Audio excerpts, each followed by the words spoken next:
How do we combat imposter syndrome? How do we overcome the thought that soon someone will toss us out and we'll be left in the dust?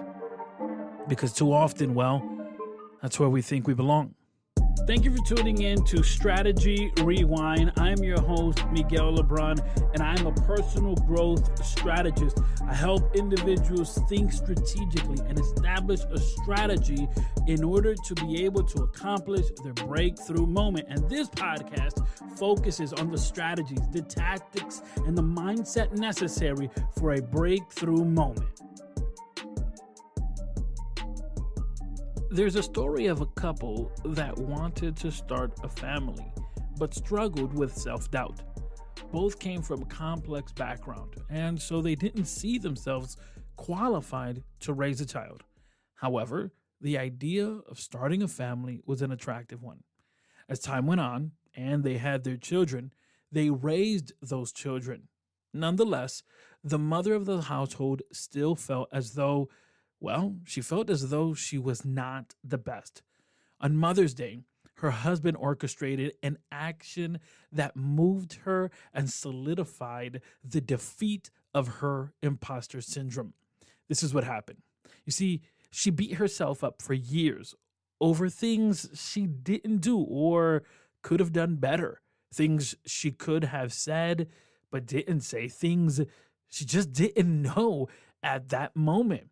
Okay, so even though she lived this way, beating herself up, despite the fact that she felt this way, her husband would always assure her that she was an excellent wife and an amazing mother. Still, she couldn't see herself in the mirror as such. Even her accomplished children, who had established their own families, would tell her how wonderful of a mother, how wonderful of a grandmother she was. But still she felt like a fraud. What she did not know was that her husband had spoken to all of the family members before Mother's Day. And on Mother's Day morning, she was inundated with handwritten letters, not only from her husband and children, but also from family members. They complimented her on how wonderful she was as a person, as a relative, as a friend, as a wife, and as a mother. This one act of compassion not only confirmed what others already knew about her, but it also was a pile driver for imposter syndrome. We frequently struggle with the thought that we're not good enough, or we think that someone is going to identify us as being in the wrong room or being the person that shouldn't be in the position we are. We may feel as though we don't belong where we are, as if we don't deserve the achievements we've achieved. We may even believe that if we are caught, that if someone spots us out, we will be embarrassed because we believe we are unqualified to be in the room that we're in. It is sad reality that oftentimes we deal with what is known as imposter syndrome. We are the very ones who stand in our way, often are the first one to not believe in our own dreams. We can take the act of stepping out, but, the fact is that we doubt if we'll even accomplish it, and even turn that doubt as fuel to not proceed. But when self-doubt settles in, imposter syndrome appears. We find ourselves feeling as though we aren't enough for the success that we've obtained. So precisely, imposter syndrome is the idea that we should not be in the position that we are, and that we only made it out of dumb luck. This feeling makes us feel unqualified. And it makes us feel as though if we're spotted, we'll be tossed out like yesterday's garbage. But the question now becomes, how do we combat this? How do we combat imposter syndrome? How do we overcome the thought that soon someone will toss us out and we'll be left in the dust? Because too often, that's where we think we belong.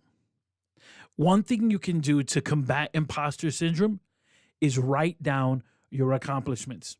By writing down your successes and keeping them in a visible location like your phone, refrigerator, etc., you'll be able to remember and remind yourself of those accomplishments and change the narrative of what you tell yourself, because the biggest story you'll ever tell is the story you tell yourself. You belong where you are.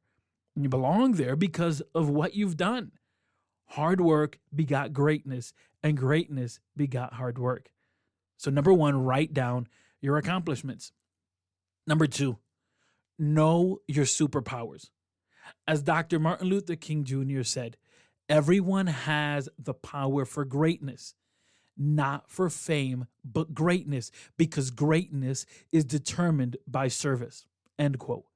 The truth of the matter is we all have a superpower. We often see the worst in ourselves before seeing the best. In fact, we often stand firm to defend someone else's superpower, but neglect our own. Recognize your superpower because, well, the fact is this will help you. Doing so, you'll be able to work towards manifesting the greatness that is in you. Greatness is not a destination. It is the manifestation. It is the revelation of the authentic you. So, know your superpower. Number three, distance yourself from toxic people. If you are unsure of your own abilities or of where you are, surrounding yourself by people that aren't the best or aren't the healthiest, this is only going to hinder your growth. You see, if you are unsure of the red flags you're seeing, ask yourself the following. If you're unsure of the people who's around you, if they're actually benefiting you, ask yourself this question. How do I feel when I'm with this person? Ask yourself another question. How do I feel when they are not around? Do they make me want to be better? Or do they drown out any positive energy? These are three simple questions you can ask yourself to begin to determine, am I surrounded by toxic people? And if you are, distance yourself and surround yourself with people that will nourish your vision. There's one more thing you can do, and that is embrace your limits. Growth does not occur by standing on the sidelines. It happens when you go. This is how you grow. You grow when you go. When you move and begin to put the skills you've learned into practice. When you actually put into practice the knowledge you've gained. You don't get good at something by just theorizing. You have to take action. It is at that moment that you may put all of your ideas and lessons to the test, and you'll grow. None of this is a hoax. None of this is some sort of fake pyramid scheme. It's all about the process. And imposter syndrome is the idea that you're not good enough or qualified to be in the space that you are. So another tool that you can use to combat this idea, not only the ones that we've mentioned, such as writing down your accomplishments, know your superpowers, distance yourself from toxic people, and embracing your limits. But another way that you can combat this is also with positive affirmation. And maybe you're saying, Miguel, I don't have a positive affirmation. I don't need one. Listen, I'm going to share with you my positive affirmation. And if you like it, in the show note links, you'll find this positive affirmation written down. You can copy it and you can use it. And this is my positive affirmation. No setbacks, just setups. No procrastination, just progress. No distractions, just dedication. No limitation, just breakthroughs. No obstacles, just opportunities. I'm strong enough, smart enough, and equipped to manage every blessing that comes my way and be a blessing to those I encounter. Again, if you don't have a positive affirmation, use mine. And eventually, I think you're going to go ahead and build your own and continue to kick imposter syndrome. Because when you defeat imposter syndrome, you see the greatness that is in you and you manifest it, impacting the world and leaving a legacy.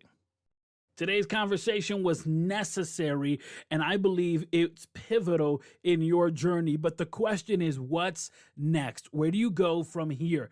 The next step is for you to set up a free 30-minute strategy session. Head over to miguellebron.com or click on the link in the show notes. It's necessary for you to take all of the things you've learned and apply them so that you can have a breakthrough moment.